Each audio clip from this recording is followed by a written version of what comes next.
Good morning. जा रही है आप लोगों को? सब लोग एक बार कंफर्म कर दीजिए अगर आपको मेरी आवाज क्लियर आ रही है। तो आज जो हमारा है स्कूल फोरम एंड पार्टनरशिप का पार्ट 3 ये हम लोग देखने वाले हैं। आप में से लास्ट क्लास किसने किसने देखा था एक बार मुझे बता दीजिए।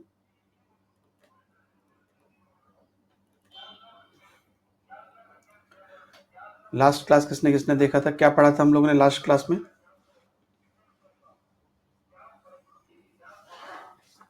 आप कैसी हैं? कि आप कैसे हैं?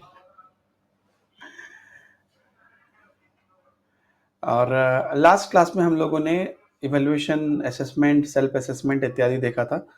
एक बार फिर से मैं आप लोगों को ओवरऑल दिखा देता हूँ बेसिकली कि जो हम लोग देख रहे हैं वो अभी आज क्या देख रहे हैं, आज हम लोग क्या पढ़ने वाले हैं। तो ताकि आपको सिलेबस से जोड़ के दिखा दूं तो आपको एक आइडिया रहेगा। हेलो दामनी। तो आज जो हम लोग देखने वाले हैं वो आपके सिलेबस का ये वाला पोर्शन देखने वाले हैं। देखिए, तो हम लोग अभी डी यूनिट पर हैं।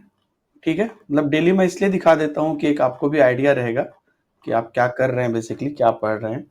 तो जो है मतलब पता ही है आप लोग को, हम लोगों ने ए यूनिट कंप्लीट किया है जो आपको निरंतर पढ़ते रहना है। बी यूनिट हम लोगों ने कंप्लीट किया है और उसके बाद सी यूनिट कंप्लीट किया है। डी यूनिट पे भी हम लोग हैं। और जो कल हम लोगों ने देखा था तो ये वाला पोर्शन देखा था ना, achievement data, school self assessment. तो मैं थोड़ा डिटेल में पढ़ाता हूँ, इसलिए आपको पूरी असेसमेंट, इवैल्यूएशन इत्यादि चीजें पढ़ाई गई है। आज जो हमारा है, आज ये वाला पोर्शन है। तो डी यूनिट आज हमारा खत्म हो जाएगा।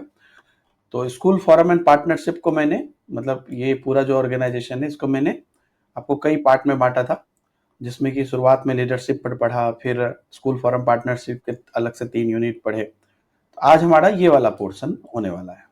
ठीक है, इसके बाद फिर हम लोग बढ़ेंगे नेक्स्ट क्लास से ई यूनिट पर। तो आज हमारा क्या है, creating partnership with community, industry and other neighbours या neighbouring school and higher education institution forming learning communities. तो इन सभी चीजों पर आज हम लोग देखने वाले। तो सभी लोगों को स्क्रीन दिख गया था ना?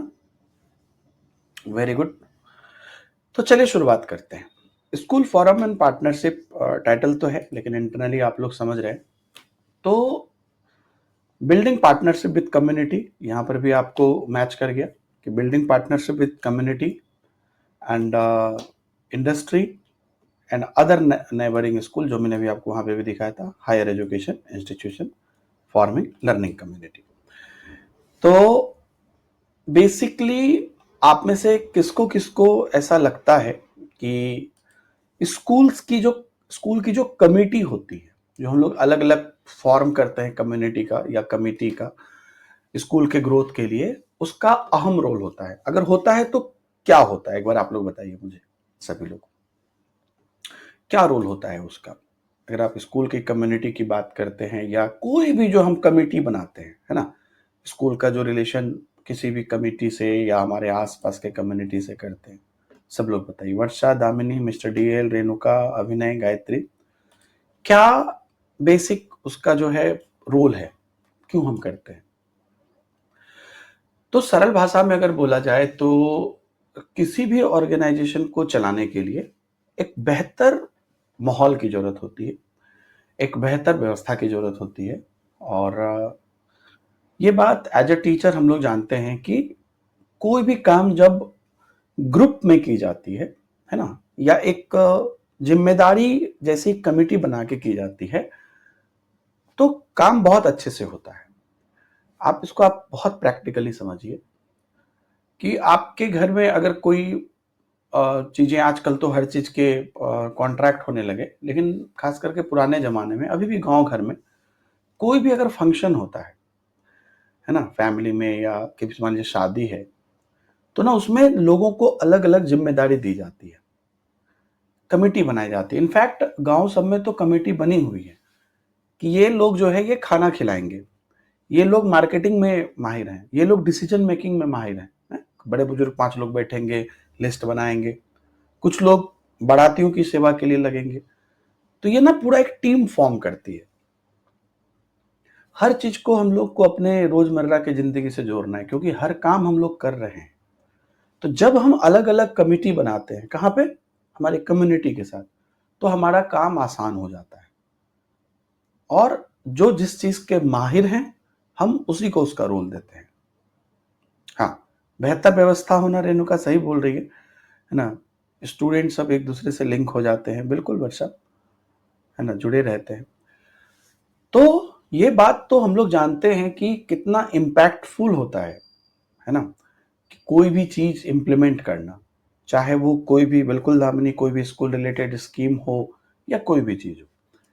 तो primary and secondary school leaders should actively seek ways to build strong participation या participatory relationship with the wider community, है ना। This includes important state level institution, school management committee, voluntary organization, other school, and especially parent and guardian of student enrolled in the school.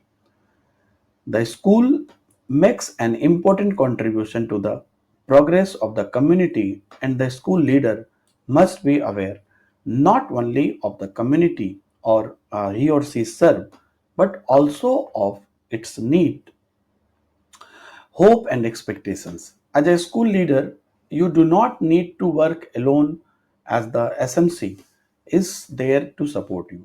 To do this, you need to communicate clearly about the school ethos and expectations to all stakeholders, especially parent, and welcoming them to the school and accepting them as partner in their children's education. समझिएगा क्या बोला जा रहा है यहाँ पर, कि हम प्राथमिक और माध्यमिक विद्यालय की अगर बात करते हैं, प्राइमरी स्कूल या मतलब मिडिल स्कूल या जो भी स्कूल की अपनी व्यवस्था है, उसके नेताओं को, लीडर्स को व्यापक समुदाय के साथ मजबूत सहभागी संबंध बनाने के तरीके को सक्रियता से खोजना चाहिए। बिल्कुल गायत्री, आप सही कह रहे हैं, अभिनय। तो एज अ स्कूल लीडर, जब आप स्कूल के लीडर बनते हैं, तो आपको ध्यान क्या रखना है कि हमें जिस समाज में हमारा विद्यालय है, जहां पर हमारा स्कूल है, वहां से हमें एक मजबूत सहभागी संबंध बनाना है, आसपास से सक्रियता के साथ खोजना है। इसमें महत्वपूर्ण राज्य स्तर के संस्थान हो सकते हैं, जिसमें कई लोग शामिल होते हैं। विद्यालय प्रबंधन कमेटियां होती हैं, जिसमें समाज के लोग भी होते हैं। स्वैच्छिक संगठन, एनजीओ जिसको आप बोलते हैं। अन्य विद्यालय, और विशेष रूप से विद्यालय में दाखिल छात्र के माता पिता और अभिभावक, तो इन सबको हम लोग शामिल करते हैं। आपने पीछे पेरेंट्स टीचर एसोसिएशन के बारे में भी पढ़ा है। तो समुदाय की प्रगति में विद्यालय महत्वपूर्ण योगदान देता है, और विद्यालय नेता को वह जिस समुदाय की सेवा कर रहा है, ना सिर्फ उसकी जानकारी होनी चाहिए, बल्कि उसकी जरूरत, आशा और उम्मीदों की भी जानकारी होनी चाहिए। आप सोचिए, आपका विद्यालय एक समाज में है, तो उस समाज में, है ना, आपको ये भी सोचना है कि वो समाज आपसे कुछ एक्सपेक्ट कर रहा है ना, समाज आपसे कुछ उम्मीदें कर रहा है, इसकी भी आपको जानकारी होनी चाहिए। और विद्यालय नेता होने के नाते आपको अकेले कार्य करने की आवश्यकता नहीं है। जैसे मैंने अभी जस्ट शुरुआत में यही बोला ना, कि कोई भी आप एक काम करते हैं, तो आप अकेले काम करने की आवश्यकता आपको नहीं है। आपको बेहतरीन लोगों के साथ ग्रुप बनाने की आवश्यकता है, क्योंकि आपकी सहायता के लिए एसएमसी यानी कि स्कूल मैनेजमेंट कमेटी, विद्यालय प्रबंधन समिति होती है। ऐसा करने के लिए आपको विद्यालय के लोकाचार और आशाओं के बारे में भी आपको सभी हितधारक से स्पष्ट तौर पर बात करनी चाहिए, विशेष रूप से अभिभावक के साथ, क्योंकि उनका विद्यालय में आप स्वागत करिए और उनके बच्चे की शिक्षा में उन्हें भागीदार बनाइए। देखिए, एक सेंटेंस है ना कि मैं अच्छा हूं, ये अच्छी बात है, लेकिन मैं ही अच्छा हूं, ये घमंड है। तो एक विद्यालय लीडर होने के नाते आपको कभी ये नहीं सोचना है कि मैं ही अच्छा हूं, इवन एक व्यक्तित्व, एक इंसान होने के नाते। तो आप हमेशा इस बात को मानिए कि जहां पर आप विभिन्न डिपार्टमेंट से आप जब कमेटी बनाते हैं, तो सबका अपना अपना अनुभव है। पेरेंट्स का अपना अनुभव है, समाज का अपना अनुभव है, कम्युनिटी का अपना अनुभव है, अलग टीचर्स का अपना अनुभव है। तो जब सभी अनुभव एक साथ मिलते हैं, तो उनकी भागीदारी हम स्वीकार करते हैं, और उनकी भागीदारी को जैसे ही हम स्वीकार करते हैं, ये प्राइमरी और मिडिल लेवल पे अगर आप देखिए तो ये बहुत मजबूत सहभागी संबंध बन जाता है। और जो हमारा लक्ष्य है वो लक्ष्य बहुत अच्छे से पूरा होता है। बिल्कुल वर्षा, सबको साथ लेकर चलना चाहिए और इससे हमारा ही बेनिफिट है। हमारी जो प्लान है, हमारी जो व्यवस्था है, उसी के ब्यूटी के लिए ये है। तो इसमें बिल्कुल सभी लोगों को हमेशा एक्साइटेड रहना चाहिए, प्रेरित रहना चाहिए कि हमको सबको साथ लेके चलना है। क्योंकि अगर आप ये नहीं करते हैं, तो फिर आप जो इम्प्लीमेंट करोगे वो उतना बेटर नहीं कर पाओगे। देखिए, मनुष्य एक सामाजिक प्राणी है। समाज में आपको रहना है। समाज की अलग-अलग चीजें आपके साथ जुड़ी हुई हैं। तो जहां कहते हैं ना 1 से 2 भले, 2 से 4 भले, 4 से 8 भले, जहां कोई भी डिसीजन की बारी आई, कोई भी चीजों की बारी आई, तो जब सब मिलकर कोई डिसीजन लेते हैं, तो उसमें कई तरह की चीजें होती हैं। इसलिए कभी भी आप जब शिक्षक बनेंगे, अगर आपके डिसीजंस को कहीं पर कोई आलोचना भी कर रहा है, उसको काट भी रहा है या उसके अगेंस्ट कुछ और भी बोल रहा है, तो आपको जरूर सुनना चाहिए। कई जगह पर ऐसा देखा गया है कि विद्यालय शिक्षा समिति या विद्यालय प्रबंधन समिति बनी हुई है, लेकिन बस फॉर्मेलिटी के लिए बनी। डिसीजन लेने वाले अपना डिसीजन लेते हैं, सब लोग चुपचाप अपना खाली साइन कर देते हैं। तो ये दुर्भाग्य है, ऐसा नहीं होना चाहिए, है ना। So the aim of this unit is to enable you to engage and support different stakeholders so that you can get their help, support and encouragement in achieving the goals of the school. तो ये पूरा जो unit हमको दिया गया है, हमको इसलिए दिया गया है क्योंकि जितने भी हमारे अलग अलग स्टेक होल्डर्स हैं, जितने भी लोग हैं हमारे समाज के या हमारे माता पिता अभिभावक इत्यादि, सबको सम्मिलित करना है, सबको सक्रिय रखना है, ताकि लक्ष्य हासिल करने में हमको मदद मिल सके, है ना, समर्थन और प्रोत्साहन हमें मिल सके। क्योंकि माता पिता, आप देखिए डबल ट्रिपल फायदा है आपको। एक तो आपके पेरेंट्स अवेयर हो गए, क्योंकि बच्चे भी तो उन्हीं के पढ़ रहे हैं। समाज अवेयर हो गया, वो बच्चे को स्कूल भेजेंगे, खुद भी अवेयर है, तो समाज के लोग हैं तो आपको सही जानकारी देंगे, सही दिशा बताएंगे कि इस काम को कैसे करना चाहिए। तो ये आपको करना। उसके बाद working as a partner with once state. अब क्या है कि ये तो हो गई हमारी व्यवहारिक बात। अब हम चलते हैं कुछ रूल्स पर, कि जो हमारे गवर्नमेंट के द्वारा कुछ चीजें बनी हुई है। तो आप जानते हैं कि एनसीएफ जो है हमारा, the national curriculum framework and the right to education act have made significant contribution to education by promoting decentralization and clearly highlights the role of the state as well as various district and block level organization, है ना.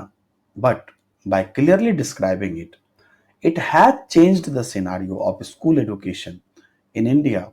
At this school level, RTE 2009 has clearly laid down the roles and responsibility of a school management committee. There are different level of responsibility in his work, but the state has made it clear the tool must. So, जब आप अपने राज्य के सहयोगी के तौर पर काम करते हैं, तो कैसे करते हैं? आपको पता है एनसीएफ 2005 और आरटी जो हमारा एक्ट है, इसने डिसेंट्रलाइजेशन को बढ़ावा दिया है। इस वर्ड का मतलब समझे आप? सेंट्रलाइजेशन छोटा शब्द है, कॉम्पैक्ट है, संकुचित है। डिसेंट्रलाइजेशन एक व्यापक शब्द है। जब आप बोलते हैं सेंट्रलाइजेशन, मतलब आप किसी एक चीज को देख रहे हैं, आपको ध्यान रखना है कहां पे क्या चीज बेटर है। लेकिन जब आप बोलते हैं डिसेंट्रलाइजेशन, यानी कि विकेंद्रीकरण, मतलब आप हर पहलू को ध्यान में रख रहे हैं, है ना। तो इसको बढ़ावा देकर और राज्य के साथ ही अलग अलग जिला ब्लॉक स्तर संगठन की भूमिका को स्पष्ट तौर पर साफ साफ वर्णित करके भारत में विद्यालय शिक्षा के परिदृश्य को बदलने की कोशिश है। और विद्यालय स्तर पर आरटी एक्ट ने स्कूल मैनेजमेंट कमेटी की भूमिका और जिम्मेदारी को स्पष्ट रूप से निर्धारित किया है। एक्चुअली जब आरटी एक्ट 2009 आया सभी के लिए शिक्षा, तो वहीं पर ये चीज महसूस हुआ कि प्रैक्टिकली सिर्फ टीचर आके नहीं कर सकता है। इसलिए अगर हम बोल रहे हैं 6 से 14 साल के सभी बच्चों को निःशुल्क और अनिवार्य शिक्षा दें, तो पहले तो 6 से 14 साल के सारे बच्चे आए स्कूल। प्रैक्टिकल बात है। अब आएंगे कैसे? जब समाज के लोग उन्हें बोलेंगे या समाज के माता पिता अवेयर होंगे। तो स्कूल मैनेजमेंट कमेटी, क्योंकि उसमें खुद माता पिता होते हैं, खुद समाज के लोग होते हैं, तो उनकी वजह से ये व्यवस्था में भी मदद होगा और बच्चों में भी अवेयरनेस होगी। इसको अलग अलग तरीके से किया गया है, हर लेवल पर इसकी जिम्मेदारी है, सेंट्रल से लेके, स्टेट से लेके, डिस्ट्रिक्ट से लेके ब्लॉक लेवल तक। जानते होंगे आप लोग, CRC BRC होता है ना, ब्लॉक लेवल पे, क्लस्टर लेवल पे। तो ये सभी को उनकी जिम्मेदारियां दी गई है। तो क्या कर सकते हैं आप बच्चों के लिए? तो access to safe transportation for student if necessary. कई बार विद्यालय इतना एक्सेसिबल नहीं होता है कि बच्चे तुरंत चले आए, तो अगर जरूरत पड़े तो छात्र को सुरक्षित परिवहन की सुलभता दीजिए। अरे मैं आपको एक सिंपल बात बताता हूं, आप किसी को इनवाइट कर रहे हैं, है ना, तो अगर वो इजीली एक्सेसिबल है तो आपके यहां लोग टाइम निकाल के चले जाएगा। लेकिन अगर आपके यहां जाना आना बहुत मुश्किल हुआ तो लोग उस वजह से भी नहीं आएगा। ऐसे कई फंक्शन में होता है। कोई शादी मान लीजिए रख लिया 80 किलोमीटर दूर किसी मैरिज हॉल में कहीं पे, शहर से बाहर, तो लोग इसलिए भी नहीं जाता है। सोचिए कितनी रियल बात। तो बच्चे तो छोटे बच्चे, उनको प्रतिदिन स्कूल आना है। अगर जरूरत है तो आप उनको सही और तरीके की परिवहन की सुलभता दीजिए। और साथ ही साथ डिटरमाइंड स्टूडेंट टीचर रेशियो, छात्र शिक्षक अनुपात, ये आपसे छुपा हुआ नहीं है, 30:1 है रखना अगर आपके बच्चे 200 से कम है, और 40:1 है अगर आपके बच्चे 200 से ज्यादा है। And all weather safe building with essential classroom and independent and functional toilets. तो आवश्यक कक्षा, जितनी भी बच्चों के लिए क्लासरूम चाहिए, बच्चे आएंगे तो क्लासरूम चाहिए ना, और स्वतंत्र और कार्यशील शौचालय। टॉयलेट्स की बड़ी प्रॉब्लम रहती थी स्कूल में, अब बहुत सुधरा है। लेकिन मैंने लिटरली, चूंकि मेरे पेरेंट्स भी गवर्नमेंट टीचर रहे हैं, मेरा बहुत जुड़ाव रहा है स्कूल से, स्कूल की व्यवस्था से, ये मैंने खुद महसूस किया है कि बहुत सारे ऐसे गवर्नमेंट स्कूल जो गांव देहात में होते थे, टॉयलेट्स की सुविधा वहां पे नहीं थी। इनफैक्ट लोगों के घर में टॉयलेट्स की सुविधा नहीं होती थी। तो ये बहुत बड़ी विडंबना थी। इसी टाइम पर 2005 से 2010 के बीच में इस पर बड़ा रिवॉल्यूशन चला है। लोग तब बहुत सारे अवेयरनेस भी हुए, तब टॉयलेट्स बनाना लोगों ने एक प्राउड किया है। लेकिन मैंने यहां तक देखा है दोस्तों कि लोगों के घर बहुत बड़े बड़े हैं, लेकिन घर में पक्का टॉयलेट नहीं। या तो लोग खेतों में जाते हैं या ऐसे छोटा मोटा कुछ घेर घार के बना दिया। ये बहुत बड़ी विडंबना है। मतलब 10 लाख का घर बना लेंगे लेकिन एक टॉयलेट्स नहीं बनाते थे। ये गजब की माइंडसेट थी, और ये चूंकि समाज में नहीं थी तो विद्यालय में भी नहीं आई, जबकि विद्यालय की रूपरेखा में वो है, पूरे फ्रेमवर्क में है। तो स्वतंत्र और कार्यशील शौचालय के साथ सभी मौसम में सुरक्षित इमारत भी आपको हो। बिल्डिंग ऐसा हो कि अब बारिश हो रही है, गर्मी हो रही है, ठंडी हो रही है, किसी भी हालत में बच्चे वहां सेफ है। और टॉयलेट्स की व्यवस्था होनी चाहिए। छोटी चीजें हैं लेकिन बहुत इंपॉर्टेंट है। इस वजह से लड़कियां विद्यालय नहीं जाती थी। उसके बाद आपको सेफ ड्रिंकिंग वाटर हो, पर्याप्त और सुरक्षित पीने का पानी उपलब्ध हो। तो ये सब व्यवस्था आपको करनी है। साथ ही साथ boundary wall provided with play ground and kitchen shed with play equipment. तो 4 दीवारी जिसमें खेल के उपकरण शामिल हो, जिसमें कि आपको खेल का मैदान भी हो, और किचन शेड, एक किचन का सेट नहीं आता है वो, जिसमें कि आप कोई चीज रख सकते हैं या किसी भी तरह के कार्य कर सकते हैं, तो वो चीज उपलब्ध हो। And trend teacher who treat all children equally. तो आपको एक लाइब्रेरी हो, बहुत इंपॉर्टेंट है। हालांकि लाइब्रेरी तो आज भी बहुत जगह नहीं है, लेकिन विद्यालय में एक लाइब्रेरी होना चाहिए। Trained teacher who treat all children equally. So प्रशिक्षित शिक्षक जो सभी बच्चों से एक जैसा बर्ताव करे। उसके बाद specific training for late admission, देर से हुए प्रवेश के लिए विशिष्ट प्रशिक्षण। अगर देर से प्रवेश हुआ है तो उसके लिए आपको एक स्पेसिफिक ट्रेनिंग दिया जाए, क्योंकि बच्चे उसको लेटरल एंट्री भी बोलते हैं, तो उनको पता हो ताकि वो भी उस फ्लो में चल पाए। अच्छे शिक्षक, अच्छे बर्ताव करने वाले शिक्षक, बच्चों को केयर करने वाले, साथ ही साथ provision of all teaching and learning material such as text book, workbook, stationery, uniform and lunch. सभी अध्यापन और सीखने की सामग्री का प्रावधान हो, पाठ्य पुस्तक हो, वर्कशीट, कार्य पुस्तक हो, लेखन सामग्री हो, स्कूल ड्रेस हो और दोपहर का भोजन। ये सब कुछ स्कूल के द्वारा प्रोवाइड कराई जाती है और कराई जानी है, ये स्कूल के रूल्स हैं। बुक्स आपको स्कूल से मिलेंगे, कॉपी नोटबुक मिलेंगे, पेन मिलेंगे, वर्दी ड्रेस मिलेंगे और दोपहर का भोजन। तो ये सब चीजें सरकार के द्वारा व्यवस्था की जाती है। दोस्तों, मैं तो बस ये कल्पना करता हूँ, और पहले बचपन में उतना समझ में नहीं आता था, लेकिन मैं ये कल्पना करता हूँ कि जिस तरीके से चीजें बताई जा रही है, ऐसा कुछ मिरेकल हो जाए कि उस तरीके से लोग काम करने लगे, तो परिदृश्य ही बदल जाएगा। तो हम कई बार चीजों में गवर्नमेंट को गाली देते हैं, लेकिन प्रैक्टिकल बात सोचिए कि आपके पास लेवल बाय लेवल फंडिंग भी आ रही है गवर्नमेंट से, सैलरी भी आ रही है, परमानेंट जॉब भी है। आज प्राइवेट स्कूल में लोग हर दिन टाके पे रहते हैं कि कब मेरी नौकरी चली जाएगी। तो आपको इतनी बेहतरीन नौकरी भी मिल रही है, और ऊपर से प्लान भी आपको बताया जा रहा है। सोचना भी आपको नहीं है, बस उसको इंप्लीमेंट करना है। आप कल्पना करिए कि अगर इन चीजों को सभी जगह पर इंप्लीमेंट कर दिया जाए। अब आप देखिए, प्राइवेट स्कूल में एक एक पैसा का और एक एक व्यवस्था का हिसाब कैसे होता है, कहाँ क्या करना चाहिए, नहीं करना चाहिए। अगर ऐसा होने लगे सभी गवर्नमेंट स्कूल, क्या हो जाएगा सोचिए। मतलब एजुकेशन के मामले में इंडिया इतना मेहनत कर रहा है, सबसे इंपावर्ड हो जाएगा।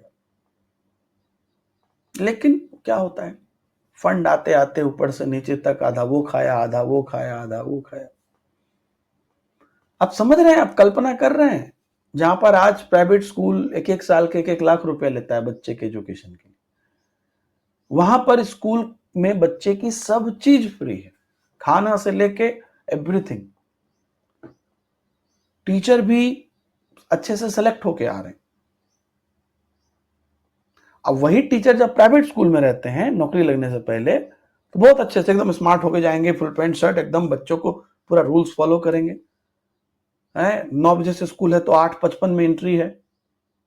अब वही टीचर जब गवर्नमेंट स्कूल में चले जाते हैं, हालांकि सेंट्रल स्कूल्स की व्यवस्था अच्छी है, चाहे वो केवीएस हो, रेलवे हो, ईएमआरएस हो, इस स्तर की नवोदय हो, इनकी व्यवस्था अच्छी है।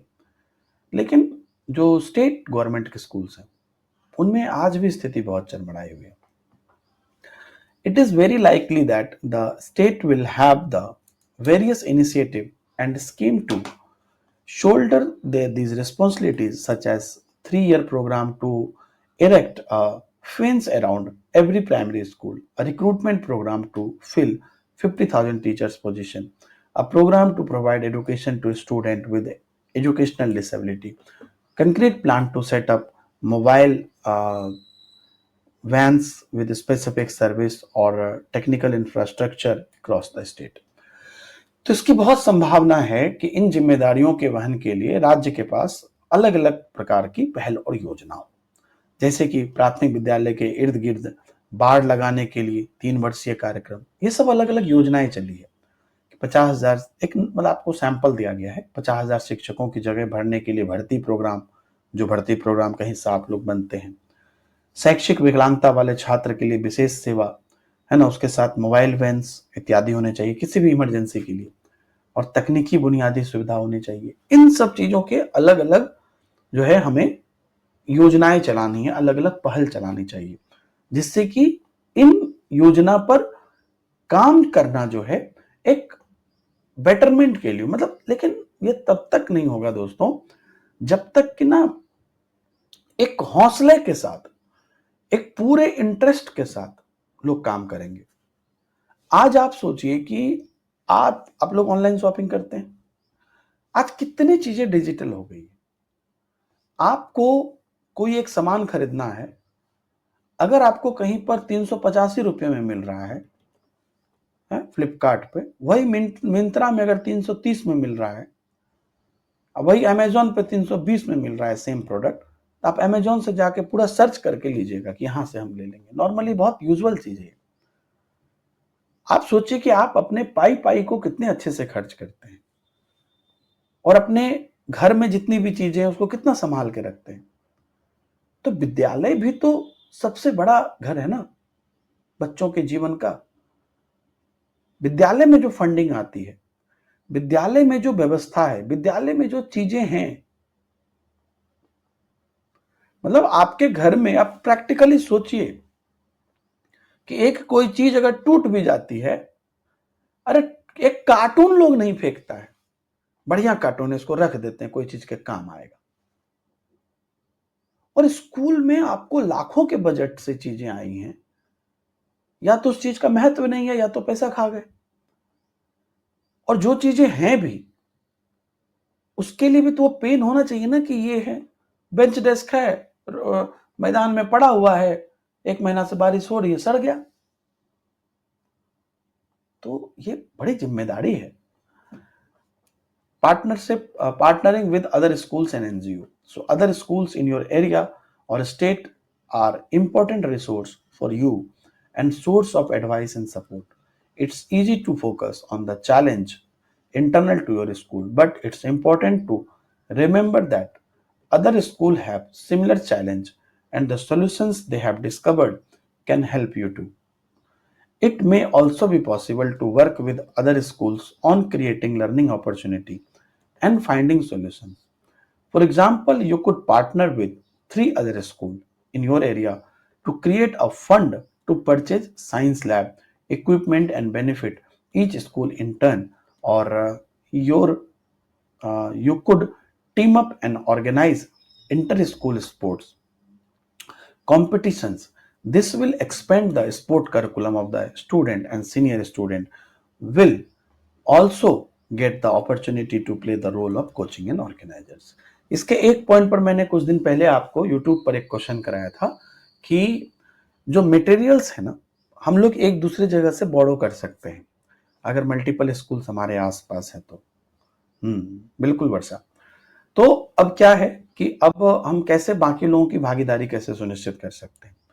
आपके क्षेत्र या राज्य के अन्य विद्यालय आपके लिए महत्वपूर्ण संसाधन है, सलाह और सहायता के स्रोत भी है। आपके विद्यालय की भीतरी चुनौतियों पर ध्यान केंद्रित करना बहुत आसान है, लेकिन याद ये रखना है कि अन्य विद्यालयों में भी वैसी चुनौतियां हैं और उनके द्वारा खोजे गए उपाय से आपको भी मदद मिल सकती है। लेकिन इसके लिए आपको ओपन रहना पड़ेगा कि नहीं, कि ये चीजें करनी है ना।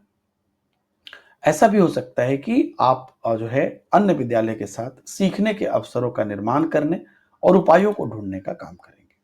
उदाहरण के लिए आप अपने क्षेत्र के अन्य 3 विद्यालय के साथ भागीदारी कर सकते हैं ताकि फंड का निर्माण करके विज्ञान प्रयोगशाला उपकरण को खरीदकर बारी बारी से प्रत्येक विद्यालय उसका लाभ उठा सके। भाई मिलकर काम करना भी तो कोई चीज होता है। या आप एक साथ मिलकर क्या कर सकते हैं, अंतर विद्यालयी क्रीड़ा प्रतियोगिता जो स्पोर्ट्स कंपटीशन होता है उसका आयोजन कर सकते हैं, है ना, जिससे बच्चों का स्पोर्ट्स करिकुलम का विस्तार भी होगा और साथ ही साथ जो वरिष्ठ छात्र हैं उनके कोचिंग और आयोजक की भूमिका निभाने का भी उसको अवसर मिलेगा। कितना ब्यूटीफुल सोच है, समझिए, एक तीर से कितना निशाना लग गया। अब आप एज्यूम करिए, आप कहानी छोड़ दीजिए, जब मेरी स्टोरी सुनिए। एक मेरा विद्यालय है वो मैं चला रहा हूं, मान लीजिए उसका हेड मैं हूं। एक विद्यालय आपका है, एक विद्यालय और हमारे किसी दूसरे तीसरे, मतलब आप टीचर बन चुके हैं आपका। आप सोचिए, एज्यूम करिए, अमूर्त सोच में जाइए। आप सबका हम लोग का अपना अपना विद्यालय है। आपके विद्यालय में कुछ सुविधाएं हैं और कुछ चैलेंजेस भी, मेरे में भी उनमें भी, और हमारे पास अपने पास उतना फंड नहीं है। तो जो फंड में आया है, हम सब लोग, आपके विद्यालय में भी 500 बच्चे हैं, मेरे विद्यालय में भी हैं, उनके विद्यालय में भी, उनके विद्यालय में भी 3 ही 4 स्कूल मान लीजिए आसपास में, 5-10 किलोमीटर के रेंज में इतना ही रहेंगे। तो हम लोग क्या किए, हम लोग मिलकर बैठक की, बात की, हम लोग बोले कि भाई हमें भी ये जरूरत है, हमें भी वो जरूरत है, कुल जो है ना चाहिए हमको सामान, वो मतलब 2 लाख का सामान चाहिए, है ना। अब हमारे विद्यालय के पास फंड 50,000 ही है, तो चारों स्कूल मिलके 2 लाख रुपया हो गया। तो अब आप उस फंड का, आप सोचिए कि वो पूरा एक बड़े लेवल की चीज आप खरीद सकते हैं। अब वो कॉमन हो गया। अब उसमें अब आप क्या होगा, अब इसमें चूंकि भागीदारी सबकी है, इससे समाज की भी रौनकता बढ़ेगी, क्योंकि अब उनमें इन्वॉल्व सिर्फ एक समाज नहीं है, 4 विद्यालय का समाज है। सोचते थे ये कितना बेहतरीन बात है।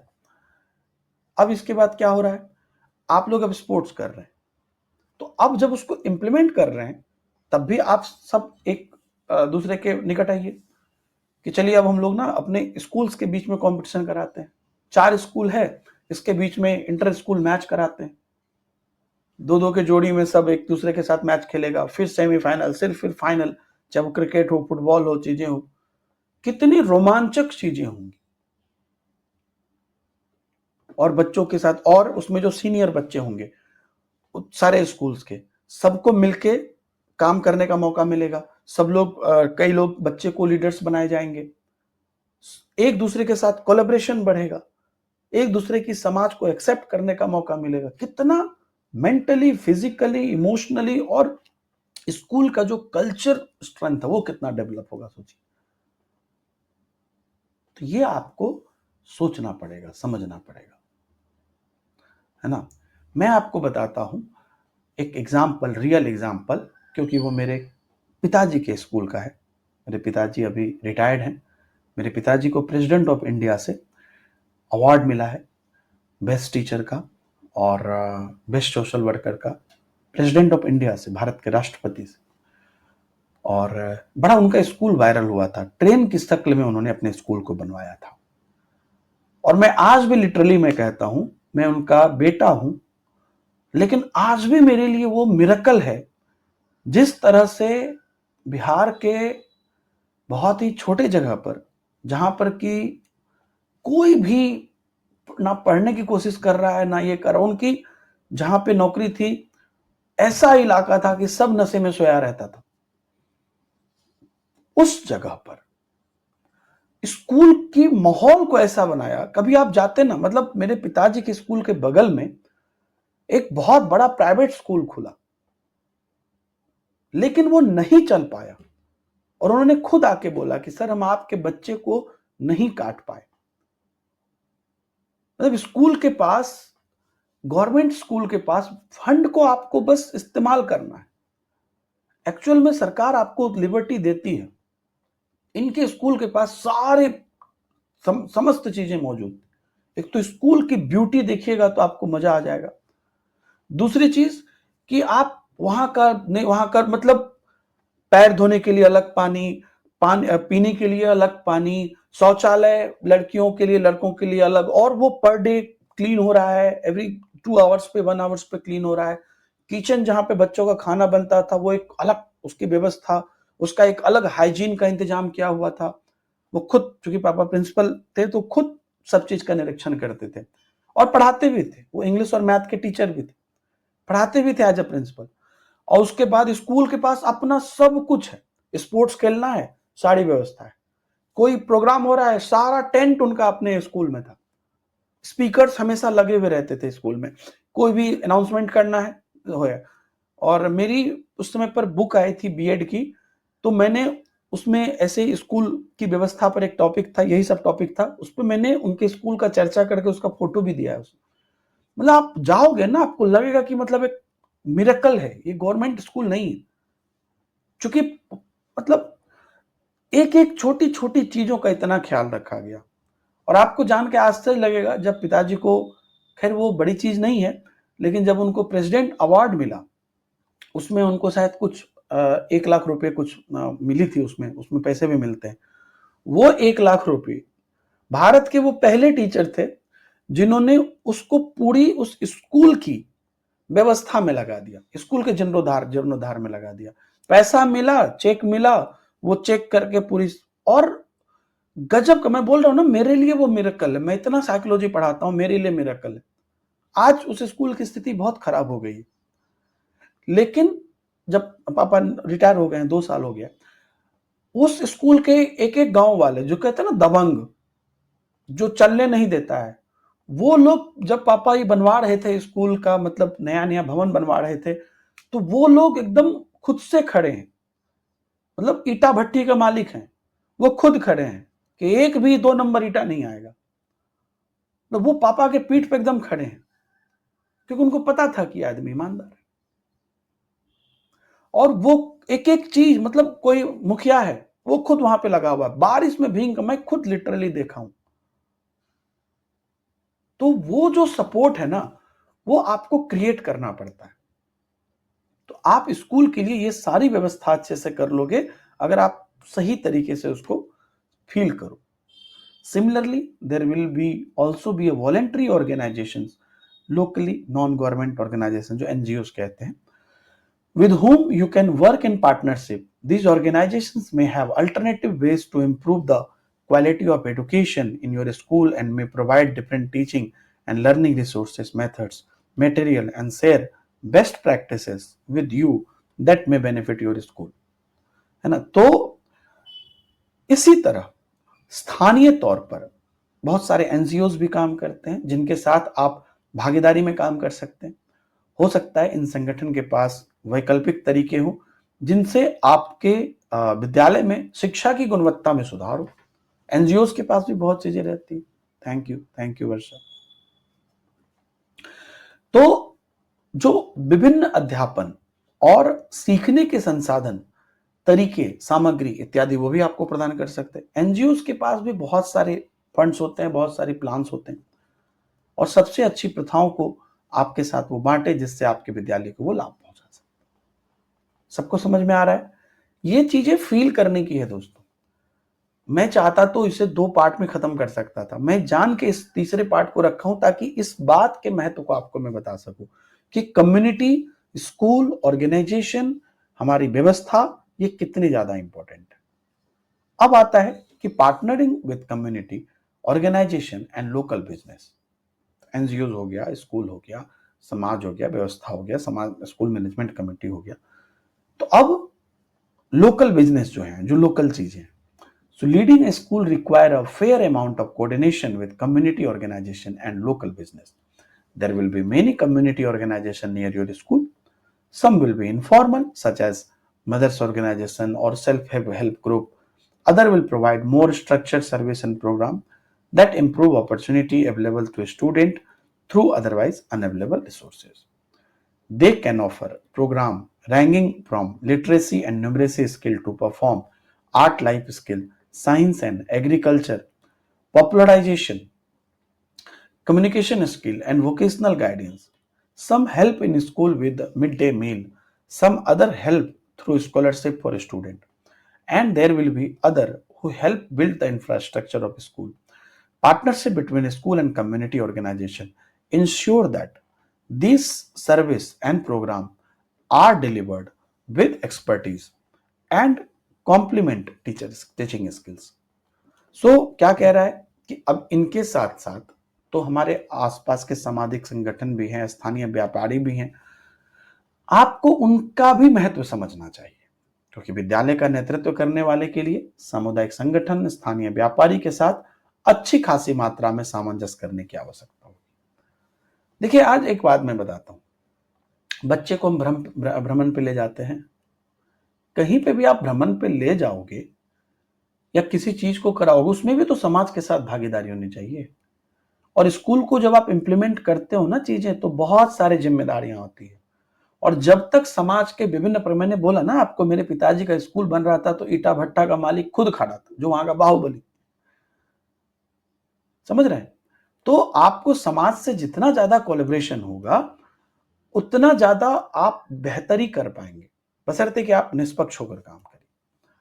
और आपके विद्यालय के पास कई सामुदायिक संगठन होंगे, कुछ अनौपचारिक होंगे जैसे माता का संगठन, स्वयं सहायता समूह, कुछ अन्य ऐसी अधिक संरचित सेवाएं और कार्यक्रम प्रदान करेंगे जो अन्यथा अपर्याप्त संसाधन के माध्यम से विद्यालय के लिए उपलब्ध मौकों में सुधार करते हैं। वे साक्षरता एवं संख्यात्मक कार्य कौशल को लेकर प्रदर्शन करा, जीवन कौशल, विज्ञान एवं कृषि को लोकप्रिय बनाना, संवाद कौशल या व्यवसायगत मार्गदर्शन के कार्यक्रम वो पेश कर सकते हैं, क्योंकि वो पर्टिकुलर बिजनेसमैन है और वो जो बिजनेस जिस ढंग से वो कर रहे हैं उससे आपके विद्यालय की व्यवस्था में, मैनेजमेंट में आपको हेल्प मिलेगा। Good morning sir, you are the best teacher. आपकी क्लास देखकर मैंने टेक्स्ट बुक कोर्स परचेज किया। Thank you Shivani. और इससे मेरी भी जिम्मेदारी बढ़ती है, आपकी भी जिम्मेदारी बढ़ती है, क्योंकि अब आप आए हैं तो अब आपको सिलेक्शन लेना है। तो प्लीज जितनी भी क्लासेस हो चुके हैं, अगर आप आज लेट से जुड़े हैं तो इस क्लास को शुरू से देख लीजिएगा। हर क्लास में मैं एक आइडिया दे देता हूं कि हम टॉपिक में अभी कहां पर हैं। तो आप जितनी भी क्लासेस पहले की हैं, तो वीक में 2 क्लासेस ही होती हैं, तो आपके पास पूरा टाइम है कि 25-30, मुझे पता नहीं 25-30 लगभग क्लास हो चुका है, उन सभी क्लास के आप जो है रिवाइज करना शुरू कर दीजिए। आपके लिए तो नया ही होगा, तो देखना शुरू कर दीजिए। हर क्लास के साथ हमने एमसीक्यूज दिए, उसको करना शुरू कर दीजिए। और जो पुराने बच्चे हैं, सबको मैं बोल रहा हूं कि आप भी ये मत सोचिए कि हमारा तो पढ़ा हुआ है। आप वीकली अब शुरू से रिवाइज करना शुरू कर दीजिए। ध्यान रखिएगा, जब तक कंसेप्ट क्लियर नहीं होगा तो फिर मेरा भी मेहनत बेकार, आपका भी बेकार। ठीक है, तो कुछ अन्य विद्यार्थियों के साथ यहां पर क्या है, आप जितना ज्यादा बिजनेस में बच्चे को हेल्प जो है समाज का हेल्प ले रहे हैं बच्चों के लिए, वो उतना ही अच्छा है। कुछ मध्याह्न भोजन में विद्यालय की मदद करते हैं, कुछ अन्य लोग बच्चे की छात्रवृत्ति के माध्यम से मदद करते हैं, कुछ अन्य ऐसे भी होंगे जो विद्यालय की जो बुनियादी ढांचा है उसको बनाने में मदद करते हैं। कौन आदमी, मतलब आप एक समाज से अगर जुड़ाव रखिएगा तो कोई आके श्रमदान ही कर देगा कि सर हम मजदूर हैं, हम मेहनत कर देंगे। अगर आपके पास स्कूल के पास फंड नहीं है तो वो ऐसे फ्री में आके आपको मेहनत कर देगा। तो आपका समाज बहुत पावरफुल है। कोई पैसे से मदद करेगा, कोई पावर से मदद करेगा, कोई व्यवस्था से मदद करेगा, कोई नॉलेज से मदद करेगा। सो विद्यालय और सामुदायिक संगठन के बीच ये साझेदारी यह सुनिश्चित करता है कि सेवाएं और कार्यक्रम विशेषज्ञता के साथ प्रदान हो और अध्यापक के कौशल की संपूरक हो। हाँ, बशर्ते आप ये ध्यान रखिए कि as a leader, as a principal, as a management आप ईमानदार हो, निष्पक्ष हो और आपका नजरिया एकदम पॉजिटिव हो, फिर आपको कोई दिक्कत नहीं। और आपके स्कूल के टीचर अल्टीमेटली सबसे मुख्य काम कर रहे हो। जो मैंने भी आपको एग्जांपल दिया अपने पिताजी के स्कूल का, वहां पे अल्टीमेटली एक बड़ी जबरदस्त चीज होती थी। क्या होता था कि कुछ भी हो, कितना भी बेहतरीन प्लान हो, चीजें हो, सारी स्कूल की क्लासेस अपनी घंटी से चलती थी। मेरे पिताजी शुरुआती दौर पे साइकिल से स्कूल जाया करते थे, मतलब मेरे पढ़ाई करने तक, रिसेंटली 10 साल पहले तक, 12 साल पहले तक, उसके बाद उन्होंने बाइक ली थी। चाहे बारिश हो, कुछ हो, कुछ हो, वो एक आता है ना वो पन्नी पहनने वाला, वो पहन के जाते थे स्कूल। लेकिन वो आज तक अगर 10 बजे से स्कूल है तो वो 10:05 में नहीं पहुंचे होंगे, वो 9:55 में ही पहुंचे। और सारी घंटी चलेगी और खुद निरीक्षण करेंगे हर एक टीचर का। नए नए बच्चे लोग जुड़े हैं, टीचर बने हैं, हमारे एज के या हमसे कम एज के, तो लोग थोड़े ये भी रहते हैं। लेकिन ये चीज इंपॉर्टेंट, सीटेट रेलवे का एग्जाम दोनों अगस्त में। देखिए, ये बड़ा विडंबना वाली बात होती है वर्षा, और अभी तो आप रुकिए, क्योंकि मतलब अभी तो आप ये 2 बात कर रहे हैं, अभी बैक टू बैक देखिए। ऐसे ही आप, बहुत लोग बिहार स्टेट का तैयारी कर रहे हैं, बहुत लोग बीपीएससी टीआरई की तैयारी कर रहे हैं, बहुत लोग केबीएस की तैयारी कर, अभी सब एक साथ आएगी। तो ये बहुत नेचुरल सी चीज है टीचिंग भर्ती में, कि नहीं आएगी तो नहीं आएगी, आएगी तो सब एक साथ आएगी। तो आप मतलब पहले तो दोनों ही चीजें आपको करनी है, ठीक है, और दोनों ही चीजें इंपॉर्टेंट है, दोनों में प्लस माइनस है। सीटेट करना जरूरी है क्योंकि लाइफ टाइम वैलिडिटी है, रेलवे करना जरूरी है क्योंकि आपके लिए जॉब है। हालांकि थोड़ा चैलेंजिंग है, रेलवे में सीट्स कम है, लेकिन आपको वो बैलेंस करना पड़ेगा। आप ये मान के चलो कि सिर्फ एक ही एग्जाम का इतना सिलेबस रहता तो आप करते ना। और दूसरी बात कि ये बात का डर उनको होगा जो अभी तक कुछ नहीं पढ़े हैं। आपको इस बात का डर इसलिए नहीं होना चाहिए क्योंकि इसी दिन के लिए तो हम लोग शुरू से सब कुछ करके रखे हैं सुकून से। आज के डेट में आपकी सीटेट की बैच कंप्लीट है, आज के डेट में आपके केवीएस के मैक्सिमम चीजें कंप्लीट हो गई हैं। तो मतलब रेलवे की कंप्लीट हो गई है। आप ये सोचिए कि आप एटलीस्ट उस पोजीशन पर हैं जहां पर कि आपने शुरू से चीजों को अच्छे से किया है। Slow and study wins the race, ये बात मत भूलिए, है ना। इसलिए ये जो चीजें हैं ना, ये आप बिल्कुल एकदम अपनी मेहनत को कंसिस्टेंट करके रखिए। आप मेहनत कर रहे हैं, यही इंपॉर्टेंट। और पैरेलली आपको दोनों काम करना है। अगर सिर्फ सीटेट का या सिर्फ रेलवे का ही इतना बड़ा सिलेबस रहता जितना दोनों मिला के है, तो भी आप करते ना। तो आप एकदम करिए, और आपने चीजें बेसिक तैयार कर ली है तो कोई दिक्कत नहीं। यही चीज तो हम लोग शुरू से समझाते हैं बच्चों को कि एग्जाम टाइम पर आपको पैनिक सिचुएशन ना हो कि भाई 4 एग्जाम एक साथ आ गया। आप समय से पढ़ो जो काम आप लोगों ने किया है, और मोटिवेशन रखे। अगर कभी लगे भी ना कि यार भूल गए, ये हुआ, तो आप ये सोचिए कि एक बार पढ़ा हुआ है ना, आपका क्लास में एक्टिव रहे आप, तो आप उस चीज को आराम से कर सकते हैं। मतलब मैं कह रहा हूं 2 के बदला 6 एग्जाम हो जाए, आपको क्या दिक्कत है उसमें? आप तो पिछले 4-5 महीने से मेहनत कर रहे हैं, कोई दिक्कत नहीं है। हमारा सब कुछ चीजें चल रही है, दिमाग का लिमिट थोड़ी है कि हम इतना ही चीज दिमाग में रख सकते हैं। आप कंसिस्टेंट मेहनत कर रहे हैं, और वही चीजें लॉन्ग टर्म याद भी रहती है जो हमारा कंसिस्टेंट। जी अभिनय। हाँ, अभी तो बेटा केवीएस के बारे में हम कंफर्म नहीं बता सकते हैं, जुलाई तक उम्मीद कर रहे हैं, है ना। जी, यूपी टेट क्वालिफाइड है। रेलवे का ना नोटिफिकेशन क्लियर नहीं है, सिर्फ टीचर एलिजिबिलिटी टेस्ट लिखा है। तो आप जैसे लाखों बच्चे फॉर्म भरे हैं जो किसी पर्टिकुलर स्टेट की टेट क्वालिफाई किए थे, तो आप एग्जाम दीजिए, अभी आप उतना मत सोचिए। उन लोग अच्छे से क्लियर नहीं किए नोटिफिकेशन, ना सीटेट लिखा, तो ठीक है, कोई दिक्कत नहीं, अभी आप करिए अपना। तो अभी तो नहीं है, न्यूज आ रही है, लेकिन पेपर वाले न्यूज पे कितना विश्वास करेंगे इतनी। तो बस वो अपडेट दे देता है कि चर्चा चल रही है, ये चल रही है, आने वाला है, तो झारखंड को लेकर तो देखिए, मतलब सब चीजें अभी एक्सपेक्टेड है जुलाई तक में, लेकिन कुछ कंफर्म नहीं। चलिए, तो आपको ना पिछले जो कल का क्लास कराया था उसके कुछ और क्वेश्चंस मुझे लगे, तो वो मैंने आज डाल दिए हैं, जो फॉर्मेटिव सबका था, तो वो भी बना लीजिएगा, और जो बाकी क्वेश्चंस है वो भी बना लीजिएगा, ठीक है। तो बस क्लासेस आप रेगुलर कर रहे हैं, रिवीजन आप कर रहे हैं, और दिमाग असीमित है, चिंता मत कर।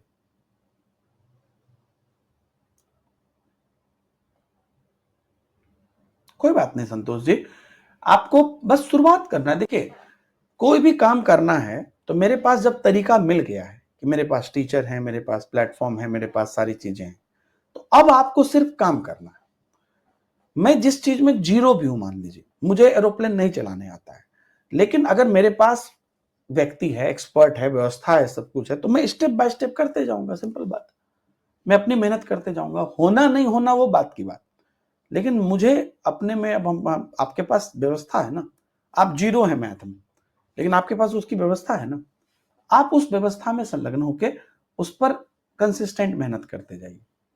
हमारे हाथ में क्या है, हम सिर्फ उस पर बात करें, हम उसमें क्या अपना एफर्ट लगा सकते हैं। तो रचनात्मक आकलन किसको कहते हैं? सो एक प्रक्रिया जिसमें मूल्य निर्धारण शामिल नहीं है। ये पुराना वाला डाल दिया क्या मैंने? रचनात्मक वाला क्वेश्चन मैंने इसमें भी डाला था। रुकिए एक मिनट।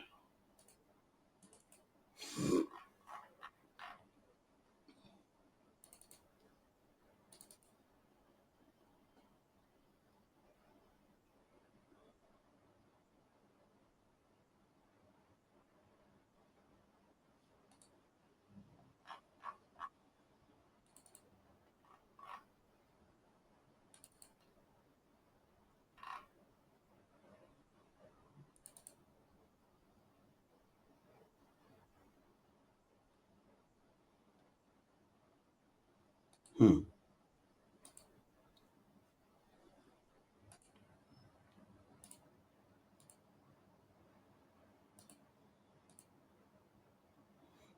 तो ये क्वेश्चन कल भी कराया था ना मैंने, कराया था ना? हाँ, तो आप लोगों ने सी लगा दिया, कल भी सी लगा दिया था। अब सोचिए ये कितना, इसमें अब मुझे कितना गुस्सा उठेगा, हैं? कल भी कराया था, फिर भी आज आपने गलत कर दिया। मैं अभी पहले आपको कम्युनिटी के क्वेश्चन करा देता हूँ, है ना? 1-2 मतलब आप करिएगा खुद से ही।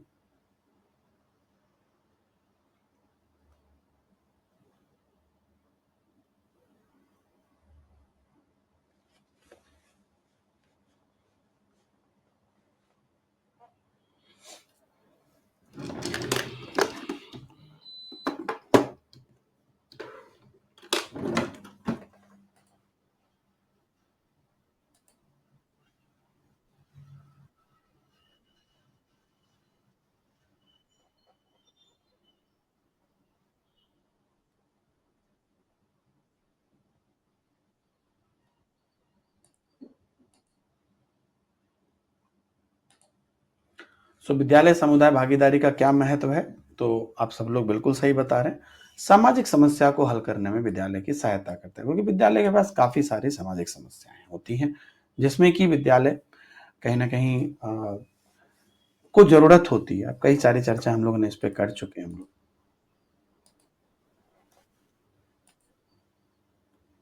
ये वाला देखिए, फिर उसके बाद घर से बना लीजिएगा।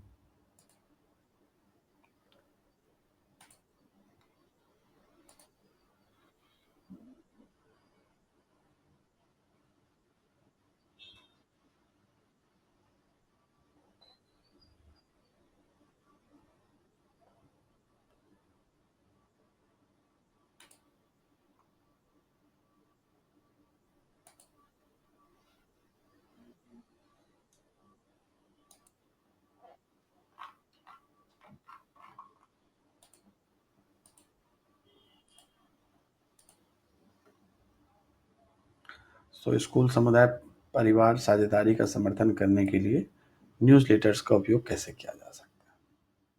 किन-किन तरह से किया जा सकता है? तो परिवार को स्कूल के आयोजन से ऑप्ट आउट करने का अवसर प्रदान करके।